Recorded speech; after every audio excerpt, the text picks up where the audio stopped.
హల్లెలూయా. దేవునికి స్తోత్రం కలుగును గాక. ప్రియమైన దేవుని యొక్క దైవ జనంగా మీ అందరికీ నా ప్రేక్షకుల వందనాలు.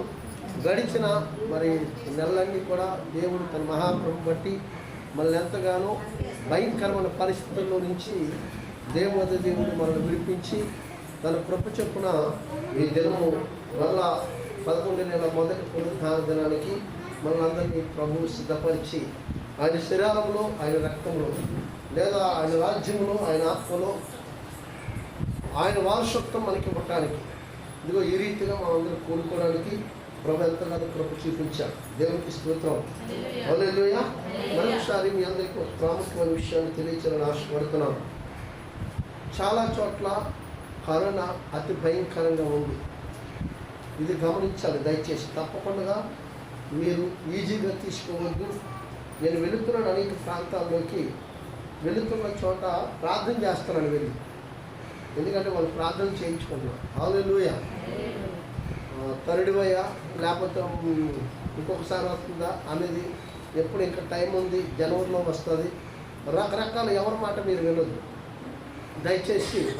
తప్పకుండా అది ఆల్రెడీగా జనాల మధ్య ఉన్నది కాబట్టి మీ కాళ్ళు చేతులు శుభ్రం చేసుకోండి, మాస్క్ ధరించండి, శానిటైజర్ వాడండి. తప్పకుండా పెళ్ళిళ్ళకి, శుభకార్యాలకి, పండగలకి పొలుమని పారిపోకండి దయచేసి. జాగ్రత్తగా ఉండండి. వెళ్ళండి కానీ జాగ్రత్తగా ఉండండి. వెళ్ళొద్దని చదువు బాధమని ఇశ్రాయేలు ప్రజలు మోషే మీద రాళ్ళ తీసుకుతారేమో. పాష గారు మాత్రం ఊరంతా తిరిగి వెళ్తున్నాడు, మమ్మల్ని వెళ్ళొద్దు. దేవునికి స్తోత్రం. వెళ్ళటం వల్ల వచ్చే నష్టాన్ని ఫుల్ చేయలేదు. దేవునికి స్తోత్రం. ఇప్పుడు వచ్చేది ఆసమాస ఇది కాదు. నాకు నేను ఒక ఆయన ఫోన్ చేశారు. ఆమె రాత్రి నేను వేరే ప్రాంతంలో వాక్యం చెప్తున్నాను, జ్ఞాపకాల కొడుకులో. టీచర్ గారు ఫోన్ చేశాయా అలాంటి వ్యక్తికి 50% అని చెప్తున్నారు, చెప్పలేమని చెప్తున్నారంటే నేను వెంటనే ఆ వాక్యం ముగించుకుని వెంటనే వచ్చి ప్రార్థన చేశాను. ప్రార్థన చేస్తున్నప్పుడు దేవుడు ఒక అద్భుతమైన వాగ్దానం చేశాడు. దేవునికి స్తోత్రం. హల్లెలూయా. ఎందుకు మీకు చెప్తున్నానంటే, దినాలు చెడ్డవి కనుక సమయము పోనీక సద్వినియోగం చేసుకోవాలట. ఎపిసిలకు రాసిన పత్రిక 5వ అధ్యాయంలో చెప్తారు. దేవునికి స్తోత్రం. దినములు చెడ్డవి కనుక సమయము పోనీక దాన్ని ఏం చేయాలట? సద్వినియోగపరచుకోవాలి. దేవునికి స్తోత్రం. మన ఇష్టానుసారంగా మనకిచ్చిన సమయాన్ని, కాలాన్ని, దినాన్ని వ్యర్థంగా గడిపి దేవునికి దూరం అయిపోతే నువ్వేం కోల్పోతావో తెలుసా? దేవుని ఆశీర్వాదాన్ని కోల్పోతావు. దేవుని మందిరంలో ఒక దినము గడుపుట 1000 దినముల కంటే శ్రేష్టం. ఒక దినమును వస్తే నేను చాలా మార్లు చెప్పాను, 1000 దినాల ఆశీర్వాదాలను పొందుకుంటావు. ఒక రోజు 2 రోజులు కాదు. ఒక దైవజనుడు, ఒక మంచి దైవజనుడు, జాగ్రత్తగా వినండి. ఒక దైవజనుడు సంఘ క్రమ విషయంలో, ఆరాధన విషయంలో ఇప్పుడు రాజ్యం పడేవాడి కాదట. దేవునికి స్తోత్రం. వీళ్ళరా నేను మొట్టమొదటిసారిగా లోకేష్ మందిరం అని విశాఖపట్నంలో తాడిచెట్లపాలెన్ని ఫస్ట్ టైం నేను దేవుని మందిరంలో అడిగిపెట్టింది. నాతో ఒక సహోదరుడు ఉండేవాడు, 2-4 ఉండేవారు. ఆయన నాతో బాగా సన్నిహితంగా యేసు ప్రభు కోసం చెప్తుండేవాడు.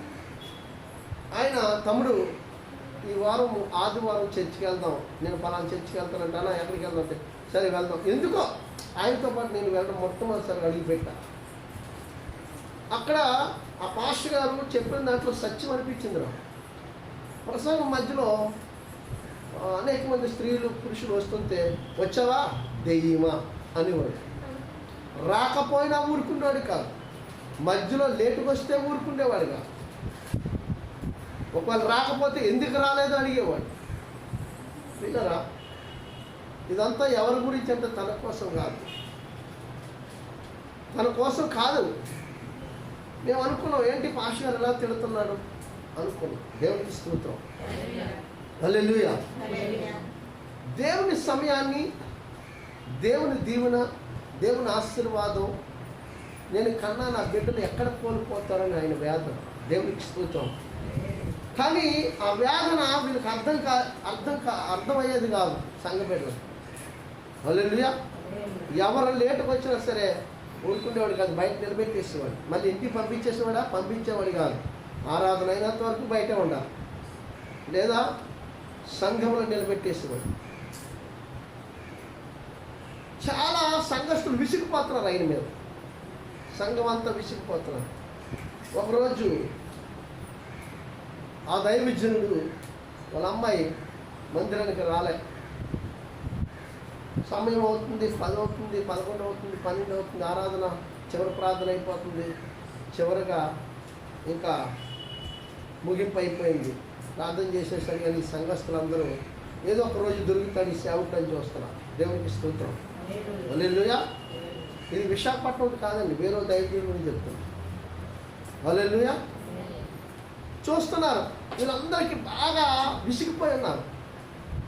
ఈయన ఎప్పుడైనా దొరకకుండా వస్తాడా? ఏదో ఒక రోజు ఖచ్చితంగా దొరుకుతాడు.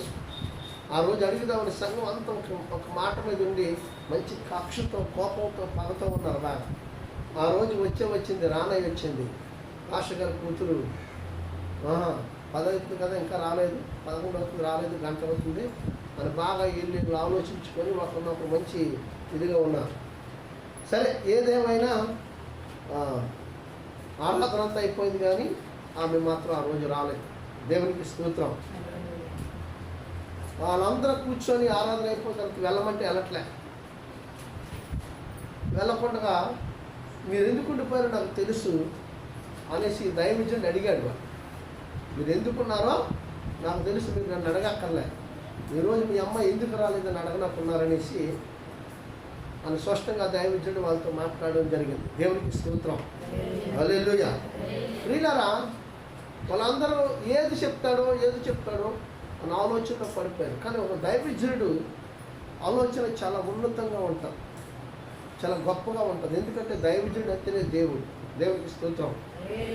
మనం చూడాలి చాలా జాగ్రత్తగా. యోహాను సువార్త 10:35 చెప్తాడు, వాక్యము కలిగిన వారు దైవమును అని.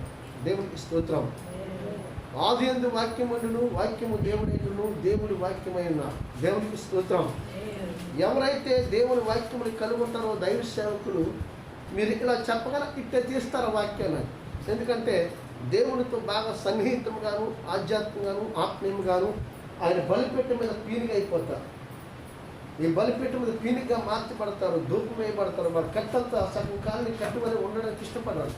ఆ కట్టు పూర్తిగా బూడిదగా మార్చబడాలని దైవజనులు ఎప్పుడు ఇష్టపడతారు. దైవ సేవకులు సంఘాన్ని ఒక ఉన్నతమైన స్థితిలో ఉంచాలని, సంఘ బిడ్డలు సంఘంలో ఉన్న ప్రతి కుటుంబము వారు తప్పిపోకూడదని, దేవుని యొక్క సముఖంలో నుంచి తొలగిపోకూడదని వారి నిత్యము దేవుని సన్నిధిలో ధూపం వేస్తూ అంగలాస్తూ ఉంటారు. ఈ విషయాలు చాలామందికి విశ్వాసులకు తెలియక నేను సమయం లేటుగా వచ్చాను కదా, పాస్టర్ గారు నన్ను నిలబెట్టేశారు, లేటుగా వచ్చారు, వాక్యంలో నన్ను తిడుతున్నారు, నేను ఈరోజు రాలేదు, అందుకే పాస్టర్ గారు నా మీద వాక్యం దగ్గర సూటిపోటు మాట్లాడుతున్నారు. ఇవేమి కాదు, అవివేకముతో కూడిన ఆలోచనలు ఇవన్నీ. శత్రువే మిమ్మల్ని ప్రలోభాలు పెడతారు. శత్రువే మిమ్మల్ని మీకు సమయం దొరికింది కదా, మరి మీ పాస్టర్ గారు కూతురు ఎందుకు రాలేదు మీరు అందరూ అడగండి, మరి మనందరికి ఒకటి, వాళ్ళ అమ్మాయికి ఒకట అన్న ఆలోచన వాళ్ళు పుట్టిస్తారు. దేవునికి స్తోత్రం. ప్రియులారా, పాస్టర్ గారు చెప్పారు, సరే మీరు అడగడానికి మీకు హక్కు ఉంది, కానీ నేను చెప్పిన తర్వాత మీరు అడగండి. గడిచిన ఆదివారం మనతో పాటు దేవుని సన్నిధిలో ఉన్న నా బిడ్డ సోమవారం నుంచి చాలా అనారోగ్యముతో చాలా కొట్టుమిట్లు ఆడుతూ నా బిడ్డ ఈరోజు తెల్లవారుజామున కన్ను మూసింది. ఏంటట, ఈ ఆదివారం తెల్లవారుజామున నా బిడ్డ కన్ను మూసింది, అందుకనే తను రాలేదు. మరి మేము ఎందుకు వచ్చామంటారా?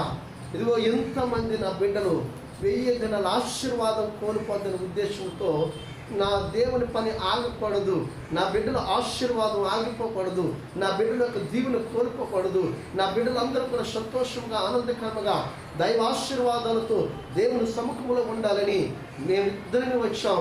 ఇదిగో నా బిడ్డ మరణ పడక మీద ఉంది, ఇప్పుడు వెళ్ళి నా బిడ్డకి అన్ని కార్యాలు చేయాలి. మీరు ఎవరైనా ఎంత వేదన అంటే ప్రియులారా, చెప్పలేని వేదన. సంఘం అంతా బోర్లు మనం వేయించారు ప్రియులారా, సంఘం అంతా గొల్లు మనం వేయించారు. ఒక్కగారు ఒక బిడ్డ గమనించండి. ఈరోజు దైవజనుడు దుఃఖపడిన, ఈరోజు దైవ సేవకుడు కన్నీరు గార్చిన మీకోసమే. 1000 దినాల ఆశీర్వాదము. తన కుమార్తె చనిపోయి ఉన్నప్పటికీ కూడా, తన బిడ్డ మరణ పడక మీద ఉన్నప్పటికీ కూడా, ఇదిగో నేను కన్నా నా బిడ్డలు 1000 దినాల ఆశీర్వాదం కోల్పోతారు. నా దేవుడి సన్నిధి నుంచి తొలగిపోతారు. నా దేవుడి యొక్క సముఖంలో నుంచి వారు తొట్టెళ్ళిపోతారు. ఈ ఒక్క ఆదివారం నేను మానేస్తే నా బిడ్డ చనిపోయిన నా కుమార్తె తిరిగి రాదు, నిద్రించిన నా బిడ్డ నా ఎదుకు రాదు. కానీ ఉన్నవారు మాత్రం నేను పోగొట్టుకోలేను.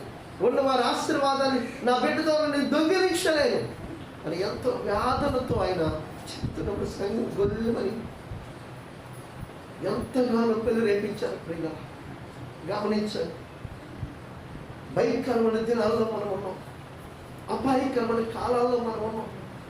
ఏ తెగులు ఎట్లా వస్తుందో ఎవరికి తెలియదు. దైవజనులకు ముందుగా దేవుడు తెలియజేస్తుంటాడు. మీరు పక్కన పెట్టి పెడచొవ్వును పెట్టి మీరు వినకపోతే, ఆ ఉపద్రవం వచ్చినప్పుడు, ఆ తెగులు వచ్చినప్పుడు, అందుకే హబక్కూకు గ్రంథంలో 2:5 చెప్తాడు, నాకు ముందుగా తెగులు బయలు వెళ్ళుచున్నాయి అన్నాడు. దేవుడు చెప్తున్న మాట మనం పెడచవుని పెట్టేస్తూ ఉంటాం. సేవకుల మాటని మనం వినడానికి ఇష్టపడం. ఆ కష్టం వచ్చినప్పుడు, ఆ బాధ కలిగినప్పుడు, అప్పుడు సేవకులు గుర్తొస్తారు.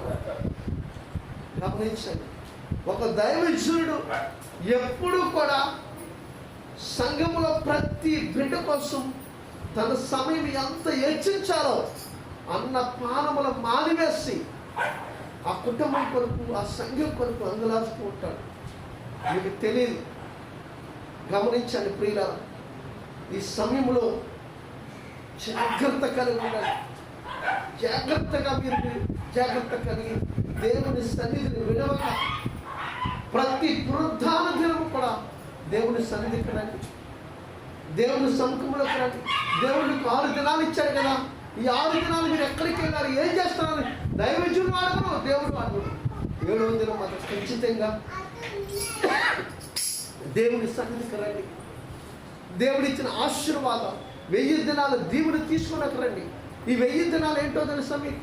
మీ పిల్లల మీద, మీ మీద ఆరోగ్యమందును, ఆయుష్మందును, దీర్ఘాయుమందును, ఏ తెగులు కానీ, ఏ రోగము కానీ, ఏ వ్యాధి కానీ, ఏ శత్రువు కానీ, ఏ మరణ పాత్రలు కానీ, ఏ దురాత్మలు కానీ, ఏ తెగుళ్ళు కానీ మీ మీద ఏలుబడి చేయకుండానట్లుగా ఆ ఒక్క దినము ఆరాధనకు నువ్వు వచ్చినప్పుడు ఒక కంచెగా క్రీస్తు పస్కా గొర్రెపిల్ల రక్తం అనే కంచెలో నువ్వు దాచబడతావు. పస్కా గొర్రెపిల్ల రక్తంలో నువ్వు కప్పబడతావు. యేసు క్రీస్తు కృతజ్ఞతాస్తుతుల రక్తంలో నువ్వు పరిశుద్ధపరచబడతావు. దైవజనులు మీకోసం చేస్తున్న చిన్న మనవి కాదు. ఆదివారం మొదలుకొని మరలా మీరు వచ్చే వరకు మీకోసము యేసు ప్రభువు చాచిన చేతులతో ఎలా ఎదురు చూస్తారో దైవజనులు కన్నులు 1000 కళ్ళతో ఎదురు చూస్తారు. ఈరోజు నా కుమార్తె ఎందుకు రాలేదు, నా కుమారుడు ఎందుకు రాలేదు, ఎందుకు ఆలస్యమైంది, ఎక్కడ శత్రువు వారిని తోలదీశాడు, ఎక్కడ వారు పడిపోతున్నారని మరలా ప్రార్థన ప్రారంభిస్తూ ఉంటాడు. ఇది మీరు గ్రహించాలి, ఇది మీరు గ్రహించాలి. తప్పకుండా దేవుడు మన పక్షంలో మేలు చేయడానుకున్నాడు, దైవజనుల ప్రార్థన ఆలకించడానుకున్నాడు. అయితే మీరు ఖచ్చితంగా పునరుద్ధాన దినాన దేవుని సన్నిధిని విడవక దేవుని సముఖములో మీరు నిలుచున్న వారుగా మీరు ప్రార్థన చేసి దేవుని వైపు కృతజ్ఞతాస్తుతులు చెల్లిస్తే తప్పకుండా ఈ ఏ తెగులు కూడా మిమ్మల్ని ముట్టజాలి. దేవుడికి స్తోత్రం. తెగులు వచ్చినప్పుడు ప్రార్థన చేయడం కాదు, రోగం వచ్చినప్పుడు అయ్యా యేసయ్యా అని పిలవడము కాదు, కష్టం వచ్చినప్పుడు అరవడము కాదు, ఏడవడము కాదు, కష్టం వచ్చినప్పుడు ఏడవడం కాదండి. అది రాకుండానే, అది మన మీద ఏర్పాటు చేయకుండానే, అది మనల్ని ఎంత మాత్రము మనల్ని తాకకుండానే ముందుగానే సిద్ధపాటు కలిగి ఉన్నాం.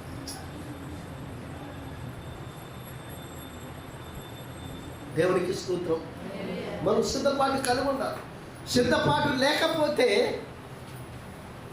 వచ్చిన ఆ తెగులు నుంచి తప్పించుకోవడం అసాధ్యం. నా ప్రభువు ఉన్నాడులే, నేను రక్షణ పొందుకున్నానులే, క్రీస్తు రక్తంలో కడగబడ్డానులే, ప్రతి మొదట ఆదివారం నేను బలం తీసుకుంటున్నానులే, ఈ ఒక్క ఆదివారం వెళ్ళకపోతే ఏముంది అనుకున్నావా? నువ్వు ఎలాగైతే దేవుని విడిచిపెడుతున్నావో దేవుడు కూడా నేను అట్లా విడిచిపెట్టేస్తాను. ప్రతి ఆదివారం నువ్వు తప్పకుండా దేవుని సముఖమందు కనిపించాలి. దేవునికి అనుకూలమైన వ్యక్తిగా, శ్రేష్టమైన వ్యక్తిగా, నిందారహితురాలుగా, నిందారహితుడిగా, నిర్దోషిగా, నిష్కలంకుడిగా దేవుని దృష్టికి నువ్వు కనిపించాలి. దేవుని దృష్టికి మంచివాడు అనిపించుకోవాలి. బలా నమ్మకమైన దాసుడా, బలా నమ్మకమైన దాసురాలు అనిపించుకోవాలి. ఇక సమయం లేదు, ఇక సమయం లేదు. భక్తుడైన ఉష ఏమంటున్నాడో చూద్దామా? చూడండి ఒకసారి. ఎందుకు సమయం లేదంటున్నానో చెప్తాను. ఉష 14 వచ్చాయి, 1-2 వచనాలు చూడండి. ఆ అధ్యాయంలో చదివి మాట్లాడుకుందాం. 1-2 వచనాలు చూడండి. త్వరగా. ఇశ్రాయేలు, నీవు పాపము చేత నువ్వు కూడితివి కనుక నీ దేవుడైన యెహోవా తట్టుకు తిరుగు. మాటలు సిద్ధపరచుకొని యెహోవా యొద్దకు తిరుగుడి. మీరు ఆయనతో చెప్పవలసింది ఏమనగా, మా పాపములన్నిటినీ పరిహరింపము. ఎడ్లకు బదులుగా నీకు మా పెదవులను అర్పించుచున్నాను. దేవునికి స్తోత్రం. హల్లెలూయా. ప్రియులారా, గమనించాలి. ఇశ్రాయేలు ప్రజలతో మాట్లాడుతున్నాడు దేవుడు. ఇశ్రాయేలు ప్రజలతో మాట్లాడితే మాకెందుకయ్యా అనుకుంటున్నాడా? కాదు, మీతోనే మాట్లాడుతున్నాడు. దేవునికి స్తోత్రం. ఇంకా మనం ఎంత నిర్లక్ష్యం కలిగి, ఎంత అవిధేయత కలిగి, ఇంకా దేవునికి మనం దగ్గర కాకుండా ఇంకా ఏ పాపములో, ఏ ఉచ్చులో ఉండిపోయామో ఆయన అంటున్నాడు, మీరు మాటలు సిద్ధపరచుకోండి. ఏ మాటలు? ఇదిగో ఈ పాపమును విడిచిపెడుతున్నాను, ఈ యొక్క అపరాధమును విడిచిపెడుతున్నాను, ఈ అతిక్రమను విడిచిపెడుతున్నాను. ఇక నుంచి నీ మందిరానికి నేను దూరంగా ఉండను, నీ సన్నిధికి ఆలస్యంగా రాను, ఇక నుంచి నీ సన్నిధికి ఎంత మాత్రం ఎడబాయను, నీకు ఎంత మాత్రం దూరం కాను ప్రభువా. నా అపరాధములు క్షమించు, నా దోషములు క్షమించు, నా పాపములు క్షమించు, నా విధేయతను క్షమించు, నా నిర్లక్ష్యాన్ని క్షమించు, నా గర్వాన్ని క్షమించు, నా అహంకారాన్ని క్షమించు, నా పొగరును క్షమించు, నా కోపాన్ని క్షమించు. నువ్వు సమాధాన పడవలసిన సమయం ఆసన్నమైంది. నువ్వు సమాధాన పడవలసిన సమయం ఆసన్నమైంది. ప్రభు ఏమంటున్నాడు తెలుసా? నువ్వు నా వైపు తిరిగితే నీ పాపాలు పరిహరిస్తాను. మా దగ్గర ఏముందయ్యా? దావీదు అంటాడు, నా దగ్గర నేను నీకు కొత్తగా ఏదో ఇవ్వాలనుకుంటున్నాను అంటాడు దావీదు. ఏముంది కొత్తగా ఇవ్వడానికి? సృష్టి అంతా నీ మూలంగా కలిగింది. సర్వ సృష్టి నువ్వు కలిగి చేస్తే కలిగింది. సృష్టిలో నువ్వు లేకుండా ఏదియూ లేదంటాడు. నేను లేనిదే ఏదీ లేదు, నేను లేనిదే ఏదియూ కలగలేదు అంటున్నాడు. యోహాను సువార్త 1వ అధ్యాయంలో చెప్తున్నమాట. ఆదియందు వాక్యమును, వాక్యము దేవుడైనను, దేవుడే వాక్యమైనను, ఆయన లేకుండా కలిగినది ఏదియూ లేదు. అన్నీ ఆయన ఉన్నాడు, ఆయనే కలిగి చేశాడు. కలిగి చేసింది ఆయనే. కొత్తగా ఏమిస్తాడు దావీదు? ఇక్కడ ఏమన్నారు తెలుసు? ఇశ్రాయేలు అందరూ మేము ఎడ్ల వధించలేని వారు, ప్రభుని దూడను వధించలేని వారు, కోడేళ్ళు పొట్టేళ్ళు వధించలేని వారు, వాటికి బదులుగా మా పెదవుల్ని కనిపిస్తాం. ఈ నోటితో నిన్ను స్తుతిస్తాం, ఈ నోటితో నిన్ను గణపరుస్తాం, ఈ నోటితో నిన్ను ఆరాధిస్తాం, ఈ నోటితో నిన్ను కీర్తిస్తాం, ఈ నోటితో నిన్ను మహిమపరుచుతాం. ప్రభువా, మా పాపాలు పరిహరించి మమ్మల్ని క్షమించు, మా పాపాలు పరిహరించు. ఇశ్రాయేలు ప్రజలు దేవుని సన్నిధిలో హోషేయ ప్రవక్త చెప్పిన మాట ద్వారా, ప్రవచనం ద్వారా దేవుని వైపు తిరిగా. ఇక సమయం మనకు లేదు. భయంకరమైన దినాలు మన మీదకి రాబోతున్నాయి. ఇప్పటికైనా నువ్వు తిరిగి నిర్లక్ష్యం వచ్చేయక, అవిధేయత కలిగి ఉండక, విధేయత కలిగి లోబడి ప్రతి ఆదివారం ప్రభు సన్నిధిలో కనబడు, ప్రభు పాదాలు చెంతపడ్డాం. నువ్వు పోగొట్టుకున్నది ఏంటో తెలుసా? 1000 దినాల ఆశీర్వాదం ఒకటి అనుకుంటున్నావేమో. ఆశీర్వాదం కాదు నువ్వు పోగొట్టుకుంటుంది. నీ ఆయుష్ దినాలు నువ్వు పోగొట్టుకుంటున్నావు, నీ ఆరోగ్యాన్ని పోగొట్టుకుంటున్నావు, నీ దేహాన్ని సరిపు చేసుకుంటున్నావు, నీ శరీరాన్ని పాడు చేసుకుంటున్నావు. దినదినము బలహీనం అవుతావు కానీ బలవంతుడు కాదు. ఎప్పుడు బలవంతుడు అవుతావో తెలుసా? ఎప్పుడు బలవంతుడు అవుతావో తెలుసా? యెషయా 40లో చెప్తాడు. 39 యెహోవా కొరకు ఎదురు చూసేవారు నూతన బలము పొందుతారు, వారు పక్షిరాజు వలె రెక్కల చాపి పైకి ఎగురుతారు. ఆ బలం ఎక్కడి నుంచి వస్తుంది? వాక్యం చదివినప్పుడు వస్తుంది, ప్రార్థన చేసినప్పుడు వస్తుంది, పరిశుద్ధాత్మ దేవుని సన్నిధి ఆ మందిరంలో నువ్వు అనుభవించినప్పుడు వస్తుంది. చాలామంది మొక్కుబలి మొక్కేసుకుంటూ ఉంటారు. ఎందుకు మొక్కుకోవడం? మనం తీర్చలేనప్పుడు, చేయలేనప్పుడు అవి మనకు అడ్డగా నిలుస్తాయి. తెలుసా మీకు? అవి ఆటంకంగా ఉంటాయి. అవి మన మీద ఏలుబడి చేస్తాయి, మన పిల్లల మీద ఏలుబడి చేస్తాయి. మొక్కుకున్నావా? ఖచ్చితంగా మొక్కుని తీర్చాలి. నువ్వు అప్పు అయిపోయినా పర్లేదు, కానీ ఆ మొక్కుని తీరిస్తే నీ సమస్యకి పరిష్కారం దేవుడు ఇస్తాడు. నీ మీద ఉన్న దోషాన్ని కొట్టివేస్తాడు, నీ పిల్లల మీద ఉన్న అపరాధంను కొట్టివేస్తాడు. మొక్కుకున్నావు, ఆయన అడగలేదుగా. అందుకంటున్నాడు దావీదు, ఎడ్లకు బదులుగా ఏమంటారు ఇశ్రాయేలు ప్రజలు, నా పెదవులను నీకేమిచ్చి రుణం తీర్చగలవు? నీ దగ్గర లేదు కదా, లేనప్పుడు ఎందుకు మొక్కుకోవాలి? నీకు సామర్థ్యత లేదు కదా. ఒకవేళ నాకు ఆ సామర్థ్యత నువ్వు కలిగి చేస్తే తప్పకుండా నువ్వు అన్నది నేను అర్పిస్తాను ప్రభు అని అడుగు. ఇవ్వాలని ఆశ అయితే ఉంది. దావీదు అంటున్నాడు, నేను కొత్తగా నీకు ఇవ్వాలని ఆశ అయితే ఉంది, కానీ నాకు ఆ సామర్థ్యత లేదు, నేను సృజించలేను, కొత్తగా నేను ఏది కూడా కలుగు చేయలేను. ఆ సామర్థ్యత నీకే ఉంది, ఆ శక్తి నీకే ఉంది, నీవు మాత్రమే దానికి సమర్థుడు దేవా. కనుక అందుకనే నేను నిన్ను స్తుతిస్తానయ్యా, నేను ఘనపరుస్తాను, మహిమపరుస్తాను, ఆరాధిస్తాను, కీర్తిస్తాను. ఇశ్రాయేలు ప్రజలు దావీదు 56వ కీర్తనలో చెప్పినట్లుగా ఇశ్రాయేలు ప్రజలకు హోషేయ ప్రవక్త ద్వారా పలుకుతున్న మాట, సామర్థ్యత లేనప్పుడు మనం తొందరపడకూడదు. దేవుడు నిన్ను అడగడు, నిన్ను ఇబ్బంది పెట్టడం. నువ్వు ఆయనతో ఉండడమే ఆయనకి శ్రేష్టం, నువ్వు ఆయనలో ఉండడమే ఆయనకి ఇష్టం. నువ్వు ఆయన అంటు కట్టుకొని ఉండడమే నిన్ను ఫలించే తీగ వలె అభివృద్ధి పరుస్తాడు, ఫలించే ద్రాక్షావళి వలె విస్తరింపజేస్తాడు. ఎంతమంది ఎన్ని లక్షలు ఇస్తున్నామండి మనం? ఏమైనా ఇస్తున్నామమ్మా? దేవుడికి ఏమైనా ఇస్తున్నావా? సరిగ్గా దశభాగమే తేము. మనం దశభాగమే దేవుడి దగ్గర తేము. దేవుడిని తిడుతున్నాడా, కొడుతున్నాడా? ఎందుకు మొక్కుకోవడం? మన కష్టార్జితంలో 10వ భాగం మనం కరెక్ట్గా తీసుకొని రాము. ఆయన దేవుడు నిన్ను క్షమిస్తున్నాడు. ఈ రోజు కాబట్టి మరొక రోజు తెలుసుకోండి. ఇష్టను కాదు నువ్వు ఆశీర్వదం, ఇచ్చు శోధించు. ఇచ్చావా? ప్రార్థన చేయి. ఇచ్చి ఊరుకోవద్దు. ప్రభువా ఇదిగో 10వ భాగం నాకు ₹1,00,000 ఇచ్చావు, 10,000 రూపాయలు తీసుకొచ్చి నీ సన్నిధిలో వేస్తాను, నాకు వచ్చే నెలలో 2 లక్షలు అవసరం ఉంది, ఇయ్య నువ్వు ప్రార్థన చేయి. మళ్ళీ ఆ డబ్బు వచ్చే వరకు అంటే ఎప్పుడు? మళ్ళీ సంవత్సరం పట్టదు. ఆయన నువ్వు ఇవ్వగానే 2వ నెలకు నువ్వు అనుకున్న టైంకి ముందే 10 రోజుల ముందే దేవునికి సిద్ధపరుస్తాడు. దేవునికి స్తోత్రం. ఒకవేళ ఇవ్వలేదు అనుకుంటున్నావా, అదే రోజు నీకు ఇస్తాడు. హల్లెలూయా. ఇవ్వలేదు అనుకుంటున్నావా, అదే రోజు నీకు ఖచ్చితంగా ఇస్తాడు. కానీ నీ సిగ్గుపరిచే దేవుడు కాదు, నిన్ను అవమానపరిచే దేవుడు కాదు. ఆయన ఏమంటున్నాడు తెలుసా? చూడండి, మా పాపములు పరిహరించి మమ్మల్ని క్షమించమని అడిగితే ఆయన ఎట్లా ఇశ్రాయేలు ప్రజలకు వాగ్దానం చేశాడో చూడండి ఒకసారి. 4వ వచనం చూడండి, 4-5 వచనం. వారు విశ్వాసఘాతకులు కాకుండా నేను వారిని గుణపరచుదును, వారి మీద ఉన్న నా కోపము చల్లారును, మనస్ఫూర్తిగా వారిని స్నేహితులు.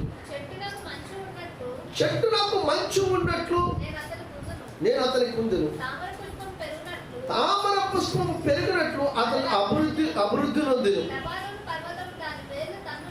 లెబానోను పర్వతము దాని వేలు తన్నినట్లు వారు తమ వేలు తన్నిదు. చాలు, దేవునికి స్తోత్రం. ఎంత గొప్ప దేవుడు, కనికర సంపన్నుడు. యేసుక్రీస్తు ప్రభువారు కీర్తనకారుడి ద్వారా 30వ అధ్యాయంలో 5వ వచనంలో ఒక మాట చెప్తాడు. ఆయన కోపము నిమిషం మాత్రమే, ఆయన దయ ఆయుష్కాలము ఉంటుందన్న. యేసు ప్రభువారు వచ్చిన తర్వాత ఏం చెప్పారు? బాబు నీవు నీ సహోదరుని మీద కోపడినప్పుడు ఉదయం నుంచి సాయంత్రం వరకు ఉంచు, తర్వాత నువ్వు వెళ్ళి సమాధాన పడు అన్నాడు. అంతకుముందే నువ్వు సమాధాన పడిపోవాలి. మనం ఏం చేస్తాం? 3 రోజులైనా 4 రోజులైనా మన సహోదరి మీద పక్క వారి మీద కోపం చల్లారు, పొరిగింటి వారి మీద కోపాలు చల్లారు, ద్వేషం చల్లారు, భర్త మీద ద్వేషం చల్లారు, భార్య మీద ద్వేషం చల్లారు. కానీ యేసు ప్రభువు అంటాడు, ఉదయం మొదలుకొని సాయంత్రం లోపే నువ్వు సమాధాన పడు. ఆమె అప్పుడు నీ బలులు తీసుకొచ్చి నా మందిరంలో అర్పించు, నేను స్వీకరిస్తాను. మత్తయి సువార్త 5:5 చెప్తాను. దేవునికి స్తోత్రం. హల్లెలూయా. ఆయన కోపం నిమిషం మాత్రమే ఉంటుందట. మన కోపం వల్ల ఆ చిన్న బిడ్డకి మంచి జీవితాన్ని ఇవ్వలేము. అలాంటిది మన పనికి మన కోపం. కానీ ఆయన కోపం నిమిషం ఉంటుంది. కానీ ఆయన ఆయనకి ఆయుష్కాలం అంటే 139లో 16వ వచనంలో చెప్తాడు, నేను బిడ్డమ్మగా ఉండగా నా కన్నులు నిన్ను చూశాయి, నీ దినములన్నీ ఒకటైన కాక మునిపే అవి జీవ గ్రంథంలో అనగా పరిశుద్ధ గ్రంథంలో బైబిల్లో లిఖింపబడ్డాయి. దేవుడు తన అంశంతో ఆ చిన్న బిడ్డకి ఆ దినములన్నీ కూడా దేవుని దయ ఉంటుందట. ఆ బిడ్డ మీద, నీ కన్న బిడ్డ మీద, నీ తోటి మీద దయ చూపించలేవు. అది నీ మనస్తత్వం. దేవుడు ఏమంటాడు ఇశ్రాయేలు ప్రజలు, నా కోపము చాలా చిన్నది. అతను ఎట్లా ఉంటాడో తెలుసా? తామర పువ్వు పుష్పము అభివృద్ధి నొందినట్లుగా దేవుడితో నువ్వు టచ్ చేస్తాడు. యోహాను సువార్త 15 కూడా అదే చెప్తాడు, నాలో ఫలింపని ప్రతి తీగను, ఫలించే ప్రతి తీగ కూడా ఏమవుతుందట? మహాభివృద్ధిలో వస్తుంది. నా యందు మీరును మీ యందు నేను నిలిచుంటాను, మీకు ఏది ఇష్టమో అడగండి. అడగడమే, ప్రభుతో ఉండి అడగాలి, దేవుడితో ఉండి అడగాలి. అడుగుతున్నప్పుడు మనం దినదినం అభివృద్ధి పొందుతామండి, దినదినం ఫలం పొందుతామండి. అందుకే నువ్వు అభివృద్ధి పొందాలంటే నువ్వు ఖచ్చితంగా ప్రతి ఆదివారం దేవుడి సన్నిధిలో కనబడాలి. ప్రతి ఆదివారం కూడా మందిరము ద్వారములు తెరవక ముందే నువ్వు దేవుని సన్నిధిలో ఎదురు వచ్చి నిలబడాలండి. ఇశ్రాయేలు ప్రజలు అలాగే చేసేవారు. బాగా సువార్తలు చదివి ఉంటారు మీరు అందరూ, మీకు అందరికీ బాగా వాక్యం వచ్చి నాకంటే. ఇశ్రాయేలు ప్రజలు దేవుని దేవాలయంలోకి రావటానికి వాళ్ళు పండిన ప్రతి పంటలో నుంచి పుదీనా, కొత్తిమీర, జీలకర్ర, ఆవాలు, మిరియాలు, ఇంకా ఏవేవో అనేకమైన పంటలు, దినుసులన్నీ కూడా ప్రతి పంటని కూడా దేవుని సన్నిధిలో తీసుకొచ్చేవారట. ఎప్పుడు? మాస్టర్ గారు వచ్చి సగం ఆరాధన చేసి వాక్యం చెప్పేటప్పుడు వచ్చేవారా? దేవుని దేవాలయ ద్వారాలు తెరవక ముందే, దేవుని యొక్క ద్వారములు తలుపులు తెరవక ముందే అక్కడికి వచ్చి నిలబడేవారు. యాజకులు తలుపు తీయగానే అప్పుడు మందిరంలోకి వచ్చేవారు. దేవునికి స్తోత్రం. యాజకుడు ప్రసంగించే దైవజనుడు లోనకు వచ్చేటప్పటికి వాళ్ళందరూ సంఘం నిండిగా ఉండేదట. నిండారా. ఇశ్రాయేలు ప్రజలు ఎంత చక్కగా ఈరోజు 3 గంటల సేపు 2 గంటల 45 నిమిషాలు మందిరంలో కూర్చోడానికి అటు తిరుగుతాం, ఇటు తిరుగుతాం, ఇటు మీద తిరుగుతాం, వాటి మీద తిరుగుతాం. ఈ మధ్యలో వాక్యం అనుకుంటే ఎన్నో ఊసులు, ఎన్నో ఆలోచనలు. పొయ్యి మీద ఏదో వదిలేసాం, ఆయన వస్తాడేమో, పిల్లలు వస్తారేమో, రకరకాల ఆలోచనలు. ఈ ప్రతి ఆదివారం కూడా మీకు దేవుడు పరిపూర్ణంగా 6 దినాలు ఇచ్చేసినప్పుడు ఈ ఆదివారం ఎందుకు ఆలోచనలు? ఈ ఆదివారం అయింది. దేవునికి స్తోత్రం. ఆయన పునరుద్ధాన దినాన నువ్వు 6 గంటలు వేసి ఖచ్చితంగా 9 గంటల పాదకు 9 గంటలు దేవుని మందిరంలో ఉండు. దేవుని ఎక్కడో నీ అవసరం తీరుస్తాడు. నీ భర్తని నీ పేరు తీసేడు, నీ పిల్లలు నీ మీద తిరుగుబాటు చేయరు. కారణం ఏంటి తెలుసా? నువ్వు వచ్చింది ఎవరికో తెలుసా? జీవము కలిగిన దేవుని దగ్గరికి వచ్చావు.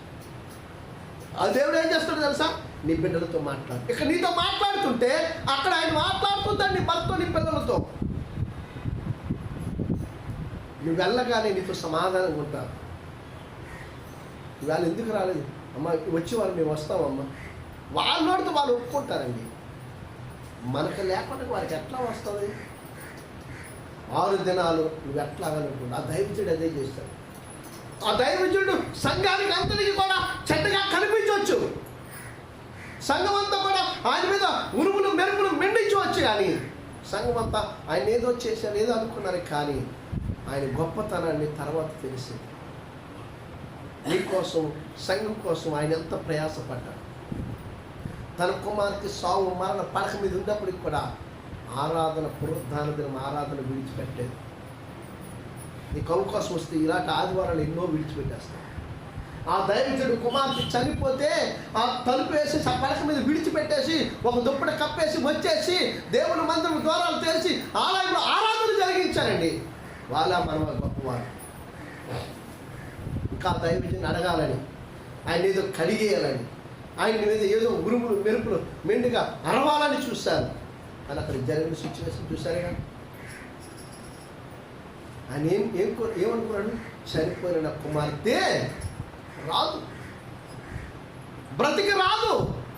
కానీ నా సంఘంలో నా బిడ్డలు ఉన్నారు చూసా, ఈ ఒక్క ఆదివారం ఒక్క పాటు ఆరాధన మానిస్తే 1000 దినాల ఆశీర్వాదం నా బిడ్డలు కోల్పోతారని చెప్పి దేవునికి ఇచ్చిన నిబంధన ప్రకారంగా ఆరాధనకు వచ్చారు. భార్య భర్తలు ఇద్దరు ఆరాధన చేసి వెళ్ళారు. దేవునికి ఇస్తున్నాం. అంత గొప్ప దైవజనుడు సేవకులంటే, అంత ఉన్నతమైన వారు దైవజనుడు అంటే. నువ్వు ఎక్కడో ఉండవచ్చు, ఒక 3 వారాలు దైవజనుడు నీకు కనిపించకపోవచ్చు, 4 వారాలు దైవజనుడు నీ కంట కనబడకపోవచ్చు, కానీ ఖచ్చితంగా నీకోసం అంగలార్చేవారు వాళ్ళు మాత్రమే. నీకోసం ప్రార్థన చేసేది వాళ్ళు మాత్రమే. నువ్వెక్కడున్నావో, నువ్వేం చేస్తున్నావో నీకోసం కనిపెడుతుంది వాళ్ళు మాత్రమే. అట్టి మనసు, అట్టి ఆత్మ దేవుడు వారికి ఇచ్చాడు. మీకు జ్ఞాపకం ఉంటారా దైవజనులు? మీకు గుర్తుంటారా? ఆదివారం వచ్చే వరకు గుర్తుండవు. ఇక్కడ నేను వెళ్తే సార్ ఇంకంటే మర్చిపోతాం. కొంతమంది ప్రార్థన చేసినప్పుడు జ్ఞాపకం ఉంటే కొంతమంది జ్ఞాపకం ఉండొచ్చు, లేకపోతే అది ఉండదు. కానీ దైవజనుడు అలా కాదండి.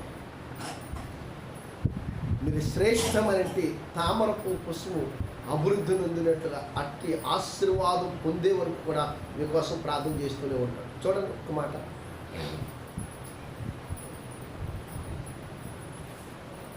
ఏడవ వచనం చూడండి. 7 అతడు నీడయందు నివసించేవారు మరలి వత్తురు, ధాన్యం వలె వారు తిరిగి మొలుతురు, ద్రాక్షశక్తి వలె వారు వికసింతురు,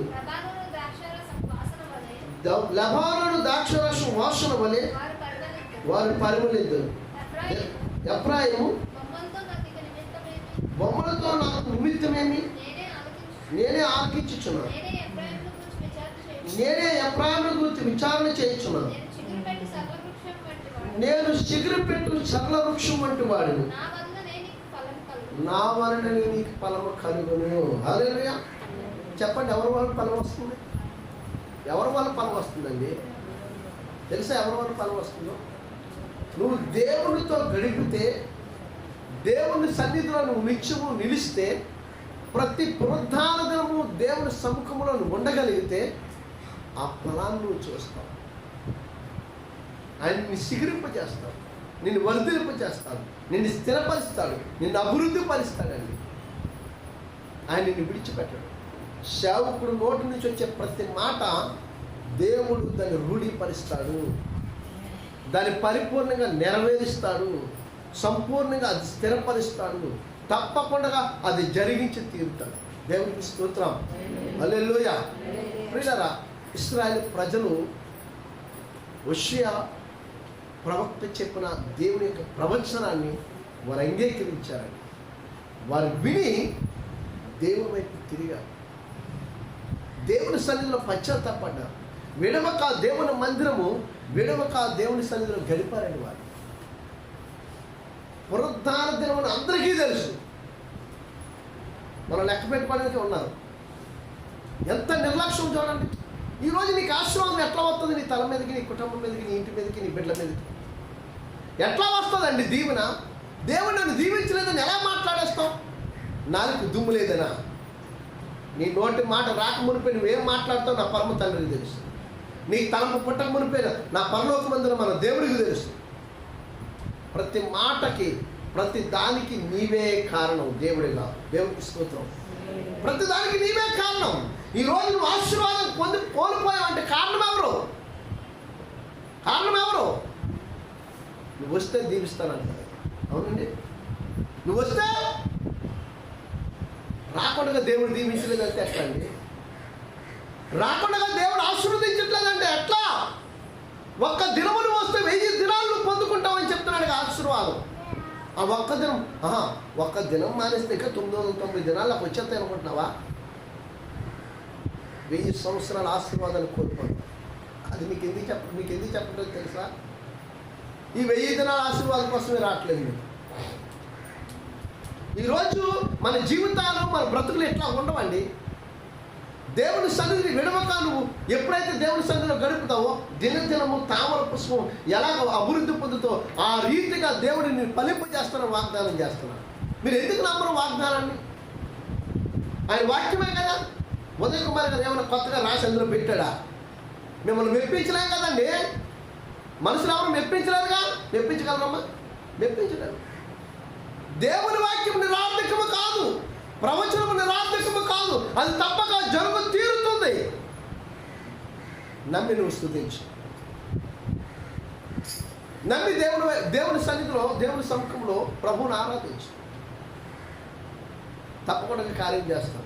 మీ తల్లిదండ్రులకి దేవుని గురించి చెప్పండి, మీ అత్తమామలకి దేవుని గురించి చెప్పండి, మీ బంధువులకి దేవుని గురించి చెప్పండి. వయసు అవుతుంది, కాలం గడిచిపోతుంది, దినాలు గడిచిపోతున్నాయి. నాన్న, అత్త, అమ్మ, ఈ చివరి దినాల్లో మనం చేసేది ఇంకేమీ లేదు. తప్పకుండా దేవుడిని నమ్ముకోండి. తీర్పులకు రాక దేవుడు మిమ్మల్ని రక్షిస్తాడు. ఆయనతో పాటు మాతో పాటు మీరు కూడా దేవుని రాజ్యంలో అందరం కలిసి ఉందాం అని మీరు చెప్పండి. ఉదయం పిచ్చికిల్ల గారు ఇంటికి వెళ్ళాను. వాళ్ళ తల్లిదండ్రులు చెప్తుంటే ఆయన కన్నీరు కారుస్తున్నాడు. వాక్యం చెప్తున్నాడు, దుఃఖపడుతున్నాడు. ఆయన పరిశుద్ధాత్మ దేవుడు ఒప్పింపజేస్తాడు. మీ పిల్లలకి చెప్పండి, నాన్న మంచి మార్గంలో మనం ఉండాలంటే మనం ప్రభు సన్నిధిలో కనబడాలి, దేవుని వాక్యం ధ్యానం చేయాలి, ప్రార్థన చేయాలి, దేవుని ఆత్మ పొందుకోవాలి, దేవునితో నడవాలి, సేవకుల మాటలు జాగ్రత్తగా వినాలి. దేవుని సన్నిధికి వెళ్ళేటప్పుడు చాలా జాగ్రత్తగా భయము భక్తి కలిగి, పరిశుద్ధత కలిగి, నీతి కలిగి, యథార్థత కలిగి, విధేయత కలిగి దేవునికి లోబడి మనం ఆయన సన్నిధిలో నిర్దోషంగా నిందారహితులుగా కనిపించాలి. నిందారహితులుగా కనిపించాలి. దేవుని సన్నిధిలో ఎప్పుడైతే మనం అడుగుతామో తప్పకుండా దేవుడు మనల్ని మన కుటుంబాలు ఆశీర్వదిస్తాడు.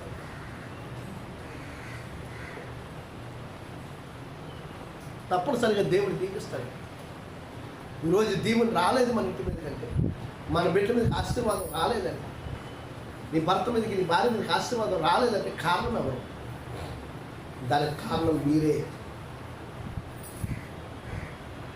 మనమేనండి, మనమే కారణం. ప్రార్థన చెయ్యం. ఇక్కడ ఉన్న 10 నిమిషాలే ప్రార్థన చేస్తాం. ఎవరో కొందరు చేయొచ్చు, అందరూ చేయలేని నేను చెప్పట్లే. తర్వాత ప్రార్థన చెయ్యం. మళ్ళీ ఆదివారం వస్తే ఇష్టపడితే వెళ్తాం, ఇష్టం లేకపోతే మనం ఎట్లా దీవించబడతాం?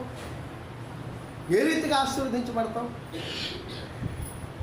నీ భర్త ఉద్యోగానికి వెళ్తాడు, లేదా ఒక పొలం పనికి వెళ్తున్నాడు, క్షేమంగా రావాలిగా, సురక్షితంగా. నువ్వెంత సంతోషంగా ఇంటి దగ్గర టీవీ రిమోట్ నొక్కు టీవీ చూస్తున్నావో ఆ రీతిగా నీ భర్త సురక్షితంగా క్షేమంగా అయినా మన టీవీ రిమోట్ నొక్కాలిగా. మన భక్తిది కాదండి.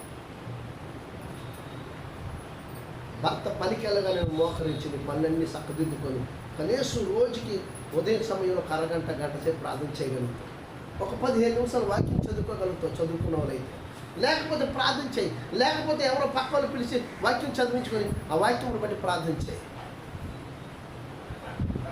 నీ భర్త చక్కగా ఆయుష్యంతో ఆశీర్వదించబడి 2వ దినానికి దేవుడు బలం ఇచ్చి శక్తించి మళ్ళీ పంపిస్తాడు. అంత క్షేమంగా ఆయన ఉంటేనే ఈ కుటుంబం ముందుకు వెళ్తుంది.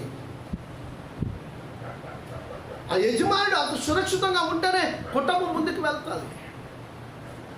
యజమానురాలుగా నువ్వు చేయవలసిన పని ప్రభు సన్నిధిలో ధూపం వేయట, యూట్యూబ్ చూసుకొని, సెల్ ఫోన్లు చూసుకొని, టీవీ సీరియల్ చూసుకొని, పాస్టర్ గారు వచ్చినప్పుడు ప్రార్థన చేసి, మాస్టర్ గారు వచ్చినప్పుడు ప్రార్థన చేసి, పక్కలు ఎవరో చూస్తున్నారు ప్రార్థన చేసి, ఆశీర్వాదం కాదు, ఇది దీవెన కాదు. నీకు దేవునికి ఒక ఉన్నతమైన సంబంధం ఉంది. ఏంటో తెలుసా? ఆయన నీ కోసం వెల చెల్లించాడు.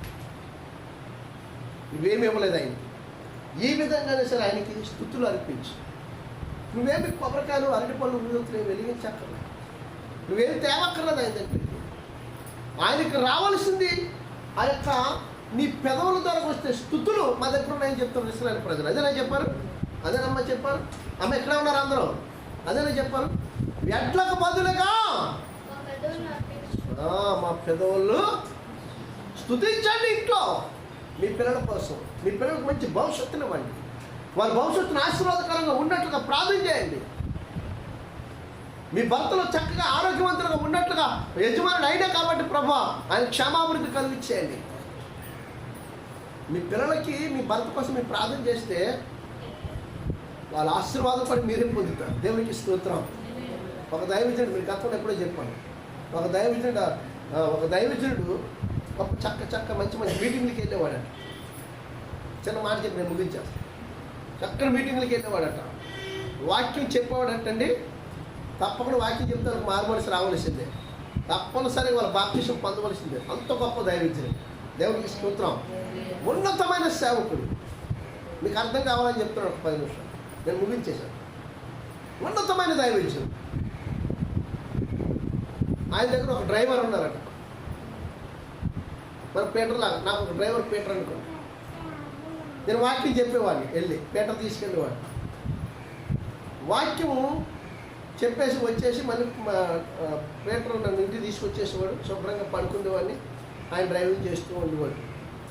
ఒకరోజు రానే వచ్చింది సమయం. ప్రభు అనుకోకుండా ఆ దైవజన్ని చక్కగా పీటర్ని తీసుకొని ఉదయ్ కుమార్ని పీటర్ని తీసుకొని పరలోకి తీసుకెళ్ళాడు. ఒక సమయం వచ్చినప్పుడు తీసుకువెళ్తే అక్కడ పీటర్ పెద్ద అక్షరాలతో బోర్డు ఉందట. పెద్ద అక్షరాలతో పీటర్ అని రాయబడి ఉంది. పెద్ద అక్షరాలు. మా డ్రైవరే కదా పీటరు, నా డ్రైవరే కదా, నాతో ఉన్నవాడే కదా. మా పీటర్కే ఇంత పెద్ద అక్షరాలతో పెద్దలు ఇచ్చాడు. నేను ఎంతో శ్రమపడి ప్రసవేదన పడుతున్నాడు వాక్యం కోసం. నా వాక్యం ద్వారా అనేక మంది మారు మనసు పొందుతున్నారు, పాపక్షమాపణ కలుగుతుంది, అనేక మంది రక్షణ పొందుతున్నారు. పీటర్ ఇల్లు కంటే నా ఇల్లు ఇంకా పెద్దగా ఉంటుంది అనుకున్నాడు. దేవునికి స్తోత్రం. పీటర్ని పెద్ద ఇల్లట. ఆ ఇంటికి పెద్ద అక్షరాలతో పీటర్ అని రాసింది. దేవునికి స్తోత్రం. అలా వెళుతున్నారు ఆ బంగారు వీధిలో. వెళ్తున్నప్పుడు చిన్న అక్షరాలతో ఉదయ్ కుమార్ అని రాయబడి చిన్న ఇంటిలో. అక్కడ తాటాకులు అయ్యే ఉండమండి. అది కూడా బంగారం వీధే. చిన్న అదేంటి చిన్న ఎవరి ఉదయ్ కుమార్ అవి దగ్గరికి వెళ్ళి ఇంకా నేనే. దేవునికి స్తోత్రం. రాత్రి పగలు వాక్యం కోసం ప్రసవేదన పడిన ఉదయ్ కుమార్ చిన్న అక్షరాలు కనపడతాయి. చిన్న అక్షరాలు చూద్దాం. అలాగే మళ్ళీ కొంచెం ముందుకెళ్ళాడు. ప్రభువా రాత్రి పగలు నేను ప్రసవేదన వాక్యం కూడా పడేవాడిని కదా, రాత్రి పగలు ప్రార్థన చేసి వాక్యం చెప్పేవాడిని కదా ప్రభువా. అనేక ఆత్మలు నీ వైపు నడిపించేది నిజమే కాదని అనట్లేదు. కానీ పీటర్ ఏం చేసినాడో తెలుసా? ఆ దైవజనుడు నిద్రపోతున్నప్పుడు కంటి మీద రెప్ప వేయకుండా చక్కగా వాహనాన్ని ఇంటికి తీసుకొచ్చి చేర్చేవాడు. అది కాదు ముఖ్యమైన పని. ఆ దైవజనుడు బలిపీఠం ఎక్కి వాక్యం చెప్పేటప్పుడు అంత అలిసిపోయిన పీటర్ ఏం చేసేవాడు తెలుసా? నీ కోసం మోకరించి ప్రార్థన చేసేవాడు. నీ వాక్యం అయినంత వరకు కూడా ఏం చేసేవాడట పీటరు? దైవజనుడు వాక్యం ముగించుకొని వచ్చినంత వరకు కూడా పీటర్ ఇక్కడ ప్రార్థన చేసేవాడట. ఇప్పుడు దైవజనుడు గొప్పడా, డ్రైవర్ గొప్పడా?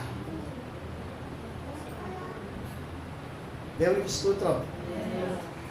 ఆ దైవ సేవకుడు అనుకున్నాడట, మాస్టర్ గారిని చూసి, ఇదిగో నువ్వు ఎప్పుడా గొడ్లు తుక్కోవడమను, ఆ కిచెన్లో ఆ వంటగదిలో ఉండి ఆ వంటలు చేసుకోవడం, ఏం చెప్పు వచ్చినప్పుడు తిండి పెట్టడం తప్ప నువ్వు ప్రార్థన ఉండదు ఏముండదు అది తిట్టుకుంటున్నాడట దైవ సేవకుడు. సరే అయ్యా, ఏదైనా ఆయన ఏదైతే ఆయన ఏం చేసినా ఆయన ఏమి ఇచ్చినా వందనాలని చెప్పాలి. కొద్ది ముందుకెళ్ళేటప్పటికి ఆ తల్లి పేరు కనపడుతుందట చక్కగా. దైవ సేవకుడు పెద్ద అక్షరాలతో పెద్ద. దేవునికి స్తోత్రం. ఏంటి ప్రభా నాకు అంత చిన్న ఇల్లు ఏంటి, అంత చిన్న అక్షరాలు, నా పేరేంటి? ఆ దైవ సేవకుడికి అంత పెద్ద అక్షరాలతో పెద్ద ఇల్లు ఏంటని అడిగాడట. ప్రభు చెప్పాడట, నీవు కేవలము వాక్యము కోసం ప్రసవేదన పడి వాక్యం ప్రకటించి వస్తున్నావు. ఆమె ఏం చేసేది తెలుసా? వచ్చే దైవజనులకి చక్కటి పరిచర్య చేసేది. నువ్వు రాగానే నీకు పరిచర్య చేసేది. నీ వస్త్రాలు ఉతికేది, నీ భోజనం పెట్టేది, ప్రతి పరిచర్య చేసి నువ్వు నిద్రపోయే వరకు నీ కాలు పట్టేది, నీకు ఎంతగానో పరిచర్య చేసి ఇంకా బలమైన సాధనంగా వాడుకోమని ఆమె ఎంతగానో నిద్రాహారాలు మానేసి ప్రార్థన చేసేది. దేవుడి సాక్ష్యం చెప్పాడు. బైబిల్లో ఇద్దరు ముగ్గురు ఉన్నారు తెలుసా దేవుడి సాక్ష్యం చెప్పడం. 16:16 యోబు గ్రంథంలో ఆ పరమందున్న దేవుడే నాకు సాక్ష్యం అంటాడు యోబు. పౌలు గారు అంటాడు ఆ దేవుడే నాకు సాక్ష్యం అంటాడు. యోహాన్ అంటాడు ఆ దేవుడు బాప్తిసం ఇచ్చి యోహాన్ అంటాడు ఆ దేవుడే నాకు సాక్ష్యం అంటాడు. ఏది నీ సాక్ష్యం? ఒక దినాన్న దేవుడికి నువ్వు దేవుడి దగ్గరికి వెళ్ళి దేవుడే నాకు సాక్ష్యం చెప్పగలుగుతావా? ఆ సామర్థ్యత, ఆ శక్తి మనకి నీకు నాకు ఉందా? దైవజనుడు పరిచర్య చేస్తే అది నీకు ఆశీర్వాదం. దైవజనుడికి సహకరించి దైవజనుడితో మీరు కలిసి నడిస్తే అది మీకు దీవెన. దైవజనుడి కంటే ఉన్నతమైన ఆశీర్వాదాలు మీరు పొందుతారు, ఉన్నతమైన మీరు అనుభవిస్తారండి. మీరు ఆదివారం మానివద్దు దయచేసి. మరలా చెప్తున్నాను, ప్రతి ఆదివారము దేవుని సన్నిధిలో కనబడ మీ ఆశీర్వాదాలు 1000 దినాల ఆశీర్వాదాలు మీరు తీసుకొని వెళ్ళండి. మీ ఆశీర్వాదానికి మీరు అడ్డుగా ఉండొద్దు. మీ దేవుళ్ళు మీరు కోల్పోవద్దు. దేవుడిచ్చిన ప్రతి ఐశ్వర్యాన్ని మీరు కోల్పోవద్దు. మీరు ఐశ్వర్యవంతులై ఉన్నారంటున్నాడు దేవుడి వాక్యం. కొరింథీయులకు రాసిన 2 కొరింథీయులకు రాసిన 6:10 చెప్తాడు అన్నమాట. ఏమీ లేని వారమై ఉన్నామట అని అన్ని విషయాల్లో మిమ్మల్ని ఐశ్వర్యవంతులుగా దేవుని సేవకుడు ద్వారా మిమ్మల్ని ధనవంతులుగా చేస్తున్నాడు. కాబట్టి దేవుని మాట వినండి. ప్రతి ఆదివారం దేవుని సన్నిధికి రండి. దేవుని యొక్క 1000 దినాల ఆశీర్వాదానికి యోగ్యులుగా సిగిరి పెట్టి మీరు ఫలించి అభివృద్ధి పొంది దేవుని కృపకు పాత్రలు కావాలని ప్రభు నామములో మీ అందరికీ మరొకసారి హెచ్చరిస్తూ దేవుని కృప నిరంతరం మీకు తోడై ఉండి నడిపించునుగాక. ఆమేన్. హల్లెలూయా.